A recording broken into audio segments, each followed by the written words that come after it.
لا الہ الا اللہ محمد رسول اللہ۔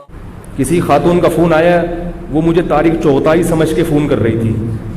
میرا نام بھی طارق ہے نا، تو اس بہانے سے بہت سے لوگ مجھے فون کر دیتے ہیں۔ خاتون کا فون آیا، وہ آپ طارق چوغتائی ہیں؟ میں نے کہا اللہ نہ کرے بھائی۔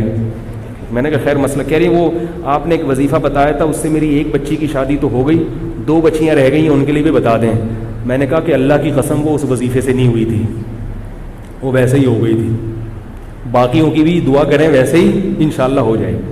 میں نے کہا اس سے جا کے تحقیق کریں، اس کے اپنے خاندان کی بچیوں کی کتنوں کی شادیاں نہیں ہو رہی، اگر یہ وظیفوں سے ہو رہی ہوتی اس کی اپنی کتنوں کی نہیں۔ میں نے کہا آج کل تو شادیاں ویسے ہی نہیں ہو رہی ہیں، بندے کریں گے تو ہوں گی نا شادیاں۔ یہ تو آپ لوگ کتنے ہیں یہاں جو میرڈ ہیں، سارے کنوارے بیٹھے ہیں یہاں پہ۔ جب کرو گے ہی نہیں، عمریں نکلیں گی تو الٹے لٹک کے وظیفے پڑھو، سیدھے لٹک کے وظیفے پڑھو، کچھ بھی کرو ہو گئی نہیں۔ ابے بھائی روٹی کھاؤ گے نہیں تو پیٹ میں جائے گی، وہ جو مرضی کرو۔ جب مردوں نے نکاح کرنا ہی چھوڑ دیا ہے، 40 سال کی عمر میں تم نکاح کرو گے تو لڑکیوں کی شادی کہاں سے ہوگی؟ اور ماں باپ اپنے بیٹوں کو شادی کرنے نہیں دیتے، لڑکے کو کہاں کرنے دیتے ہیں شادی، اور روتے ہیں کہ ہماری بیٹیوں کا رشتہ نہیں آ رہا۔ تو بھائی اس لیے نہیں آ رہا کہ دوسرے کے باپ بھی اپنے بیٹے کو شادی نہیں کرنے دے رہا۔ ایک چھوٹی سی بات کہتا ہوں، وہ موضوع آ جائے تو چھوٹی سی، پھر میں اصل موضوع کو بس سمیٹتا ہوں، یا آپ ذرا گچی پکڑ کے رکھیں اس کی۔ آج کسی کا فون آیا کہ وہ ہماری کوئی خاتون تھی، وہ بیوہ ہو گئی تھی، یہ ہو گیا تھا، فلانا ہو گیا تھا، اب بڑی مشکل سے ان کا ایک جگہ رشتہ طے ہو گیا ہے، 1 سال کے بعد شادی ہے۔ تو میں نے کہا 1 سال کے بعد کیوں ہے؟ کہہ رہے ہیں وہ لڑکا کہہ رہا ہے کہ میں پہلے اپنے پاؤں پہ کھڑا ہو جاؤں۔ میں نے کہا آپ لوگوں کی طرف سے تو دیر نہیں ہے نا؟ کہہ رہے نہیں، لڑکا کہہ رہا ہے میں پہلے گھر بنا لوں، میں کمرہ بنا لوں، میں یہ کر لوں۔ میں نے کہا ان کے گھر میں کوئی کمرہ نہیں ہے؟ کہہ رہے ہاں وہ ہے۔ میں نے کہا کیا وہ کھاتے نہیں ہیں؟ بھی کھاتے ہیں، صبح ناشتہ بھی۔ تو میں نے کہا اگر آپ لوگوں کی طرف سے یہ شرط ہوتی نا کہ نہیں ہم اپنی بہن کو یا بیٹی کو اس حالت میں نہیں بھیجیں گے، اس کے لیے پہلے ڈیفینس میں بنگلہ بھائی ہر ایک کا اپنا ایک معیار ہوتا ہے نا لڑکی والوں کا، تو سمجھ میں آتا ہے کہ بھئی آپ اس کنڈیشن میں بھیجنے پر آمادہ نہیں ہو۔ اگر آپ آمادہ ہو اور سامنے والا آمادہ نہیں ہے، وہ بہت بڑا بیوقوف ہے۔ وہ کہنا تو بہت بیوقوف بہت ہلکا لفظ ہے اس کے لیے، لیکن کیا کریں بھئی، تقدس بھی تو ہے نا کوئی مسجد کا، اور اسی پہ کلپ آ جائے گا۔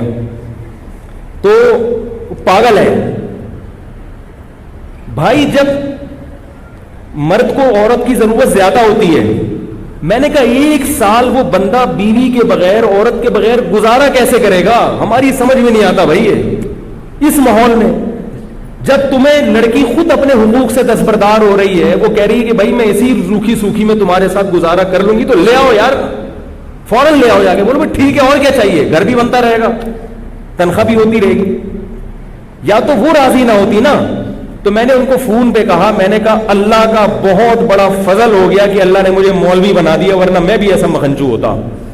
معاشرہ تو ایسے ہی لوگ پیدا کر رہے ہیں۔ کیسے 1 سال خدا کی قسم روزے رکھ کے گزارا ہو سکتا ہے؟ میرا یہ نظریہ ہے، اس ماحول اس معاشرے میں عورت کے بغیر 1 سال گزارا ہو جائے، اور آدمی بھی جوان ہو، اور ہو بھی آدمی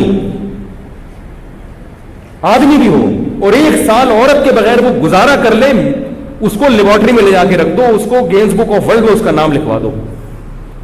کیسے گزارا کرے گا؟ یہ زندگی کا ہر وقت کی ٹینشن ہے۔ یہ تو خواہشات نفسانی جو ہے، یہ شہوت ہے، تو جسم کی ریکوائرمنٹ ہے۔ جیسے بھوک لگتی ہے نا، چاہے کتنے نیک ہو، کتنے پرہیزگار ہو، بھوک تو لگے گی بھائی۔ چاہے تبلیغ میں چلے لگا لو، 4 میں لگا لو، اور ڈبل ہو جائے گی بھوک۔ تبلیغ میں نکل کے آدمی واقعی میدا بڑا ٹائٹ ہو جاتا ہے، ڈبل کھانا کھاتا ہے۔ اس کو ختم نہیں کر سکتے، صحابہ نہیں ختم کر سکے تھے بھائی۔ عثمان ابن مظعون رضی اللہ تعالیٰ عنہ سفر میں ہوتے تھے، کہتے تھے ہم بیوی کے بغیر سفر کرتے تھے، ہم پہ بہت شہوت سوار ہو جاتی تھی، ہم بہت پریشان ہوتے تھے۔ صحابی جو نبی کی صحبت اٹھاتے ہیں، اتنے پریشان ہو گئے کہ انہوں نے نبی سے اجازت مانگی کہ یا رسول اللہ آپ ہمیں اجازت دیں، ہم کوئی ایسی چیز کھائیں کہ ہم خسی ہو جائیں، نامرد ہو جائیں، ہم سے گزارا نہیں ہوتا عورت کے بغیر سفر میں۔ تو آپ صلی اللہ علیہ وسلم نے فرمایا کہ نہیں، تمہیں خسی ہونے کی اجازت نہیں ہے۔ کیا فرمایا؟ تزوج الودود الولود فانی مباہی بکم الامم۔ فرمایا نکاح کرو، نکاح کیا مطلب؟ سفر میں کر لو کسی سے نکاح۔ یہ نہیں کہ ابھی جائیں گے تو پھر اس 6 مہینے استخارے نکالیں گے، پھر لڑکی والے آئیں گے تو پھر لڑکے والے جائیں گے، اتنا ٹائم نہیں ہے بھائی، اتنا ٹائم نہیں ہے. سفر میں گئے ہو, کوئی رشتہ میسر ہے, شادی کرو. گھر میں فون کر کے ابا کو بتا دو, ہو گئی ہے, ہو گئی. صحابہ کا ایسا ہی ہوتا تھا, ابا ہو گئی. آج پتہ نہیں کیا عذاب بنا لیا اللہ کے بندو. 1 سال کیسے گزارا کرتے ہو, خدا کی قسم میری سمجھ میں نہیں آتی. یا تو کوئی بہت نیک ہے, اتنا نیٹ کلین پاک صاف ہے, ایسا ہے تو مجھے بتاؤ, میں اس سے اصلاحی تعلق قائم کرنا چاہتا ہوں. بھائی ہمیں تو ایسے لوگ چاہیے, بیوی کے بغیر بھی رہیں 1 سال اور جوان بھی ہوں, اور پھر بھی گناہ کا ان کے دل میں خیال نہ آئے, اور ایسے پاک صاف زندگی. یا تو وہ کچھ اور مخلوق ہے, کسی اور جنس کا آدمی ہے, یا وہ بہت نیک ہے. میں اس سے بیعت ہونا چاہتا ہوں, میں بیعت ہونا چاہتا ہوں. بھائی ہم بھی اسی معاشرے کے انسان ہیں, تو کیسے پاگل پنا ہے کہ میرا بھی کمرہ. بھائی تمہیں جب کوئی نعمت مل رہی ہے, یہ ایسے ہی ہے جیسے روٹی سامنے رکھی ہوئی ہے آپ کے, روٹی کہہ رہی ہے کہ مجھے کھا لو, اور آپ کو بھوک بھی لگ رہی ہے, اور آپ کو نہیں میں نہیں کھا رہا, میں پہلے ڈیفینس میں ایک بنگلہ بناؤں گا, اس کی چھت پہ ایک ہوٹل بناؤں گا, وہاں بیٹھ کے کھاؤں گا. تو آپ اپنا ہی نقصان کر رہے ہو نا. جو 1 سال آپ کو صبر کرنا پڑے گا, یہ خود اپنے لیے ٹینشن ہے. اور یہ بات یاد رکھو, یہ حیا کے خلاف ہے, مگر ایک سائنسی حقیقت ہے, اس لیے بتا رہا ہوں میں کہ نکاح میں جتنی تاخیر کرو گے نا, سیکچول پاور اتنی کم ہوتی چلی جائے گی. کیونکہ انسان کی جو قوت استعمال نہیں ہوتی, وہ قوت آہستہ آہستہ کم ہو جاتی, فارغ ہوتے چلے جاؤ گے.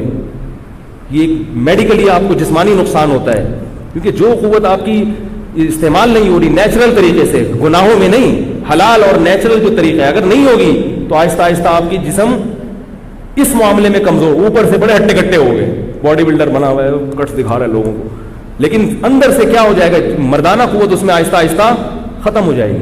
کیونکہ جو قوت استعمال نہیں ہو رہی تو وہ قوت ختم ہو جاتی ہے. آپ چلنا چھوڑ دو تو آپ کی ٹانگیں مفلوج ہو جائیں گی کہ نہیں ہو جائیں گی, کیونکہ ٹانگوں کا کام ہے چلنا. اگر آپ نے ٹانگوں سے چلنے کا کام نہیں لیا تو ٹانگیں کیا ہو جائیں گی, سننا چھوڑ دو گے تو سماعت ختم ہو جائے گی, دیکھنا چھوڑ دو گے بصارت ختم ہو جائے گی. تو اسی طرح اللہ نے جو انسان میں ایک ڈیزائرز رکھی ہیں, اگر یہ استعمال نہیں ہوں گی تو آہستہ آہستہ کمزور ہوتے چلے جاؤ گے.